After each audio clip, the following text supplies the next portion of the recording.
Hello friends, এখানে একটি নতুন জিনিস বাটারফ্লাই গার্ডেন আমাদের বিদ্যালয়ের। আমাদের সাথে আছেন এই মুহূর্তে প্রধান শিক্ষক মহাশয়। স্যার সে হাই হাই বলুন। হাই হাই আর একজন প্রধান শিক্ষক মহাশয়। হাই। আমরা এসেছি এই পুরো বাটারফ্লাই গার্ডেনটি আমাদের প্রধান শিক্ষক মহাশয়ের উদ্যোগে এবং নিরলস প্রচেষ্টা, পরিশ্রম, সুপারভিশন থেকে শুরু করে এবং ওনার ভিশন নের পরিণতি হচ্ছে, আউটকাম হচ্ছে এই আর্টিস্টিক এবং এস্থেটিক এই বাগানটি, যেখানে বাটারফ্লাই কিভাবে আসবে এবং এখানে এসে তাদের ইকোসিস্টেম তৈরি করবে সে ব্যাপারটি আমরা অনেকেই জানি না, কারণ এটি একটি পুরোপুরি ইনোভেটিভ একটি নিউ কনসেপ্ট। এই দেখুন ফ্লাওয়ার দেখুন, গোলাপগুলো দেখুন, পুরো নিকুঞ্জ বন। জন কিটসের কবিতায় যে আমরা ডেসক্রিপশান পড়ে থাকি প্রকৃতির, সেই প্রকৃতির জীবন্ত এখানে তার উপস্থিতি।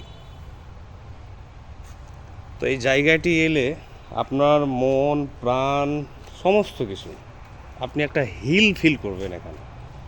এতটাই জায়গাটি নান্দনিক দিক দিয়ে এতটাই উৎকৃষ্ট এবং রিচ। এবং এখানে এই যে গাছগুলো দেখুন, বিদ্যালয়ে কিন্তু এগুলো আগে ছিল না।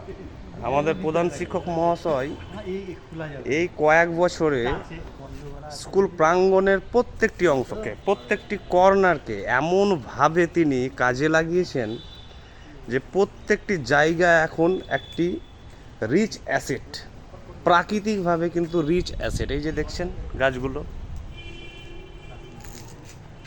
এইগুলো এক সময় প্রধান শিক্ষক মহাশয় আসার আগে একটি ব্যারেন প্লেস ছিল, জাস্ট ডেজার্ট, মরুভূমি বলতে পারেন।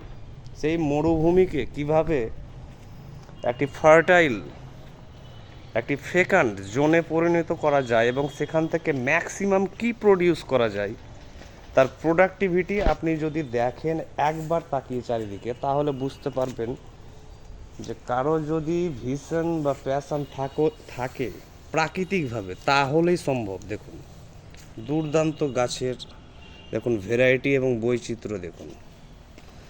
প্রকৃতি মনে হচ্ছে এখানে হাসছে, জীবন্ত, ফ্রেশ, সতেজ, বেঁচে আছে। প্রত্যেকটি জায়গায় প্রকৃতির প্রাণকে আমরা অনুভব করতে পারছি আমাদের নীরব চেতনায়।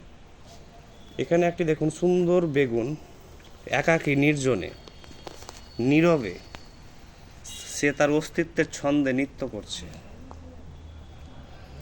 দুর্দান্ত একটি জায়গা। এখানে এলে আমাদের মনে হয় যে ছাত্রছাত্রীদের পড়ানোর সময় তাদেরকে যদি আমরা টিচিং এইডস হিসাবে এই জীবন্ত আরবারটা আমরা দেখাতে পারি, তাহলে ছাত্রছাত্রী কিন্তু এখান থেকে অসংখ্য অন্তর্দৃষ্টি এবং উপলব্ধি কিন্তু তারা এখান থেকে পাবে, যেটা ক্লাসরুমের যে স্টাফি মহলে যেটা সম্ভব নয়, সেটা কিন্তু এইখান থেকেই সম্ভব। কারণ রবীন্দ্রনাথ ঠাকুরের শান্তিনিকেতনের এই ধারণাটি এরকম যে বদ্ধ ক্লাসরুমে ক্লাস নয়, প্রকৃতির কূলে, অর্থাৎ রুশোর যে প্রকৃত শিক্ষা, প্রকৃতির শিক্ষার এই জায়গাটি হচ্ছে আদর্শ জায়গা।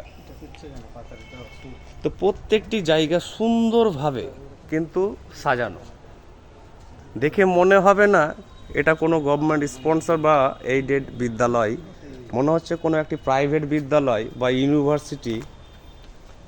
আমাদের কেশবদা এখান থেকে দেখছেন, সুপারভাইজ করছেন, মনিটর করছেন। আমাদের কেশবদা হচ্ছেন সর্বদা সব সময় রাউন্ড দি ক্লক ডিউটিতে কিন্তু এনগেজ থাকে এই বিদ্যালয়ে। এই যে দেখুন এই জায়গাটি, তাকালেই মনে হচ্ছে যে আপনার অন্তরের চেতনায় ধ্যান শুরু হয়ে যাবে।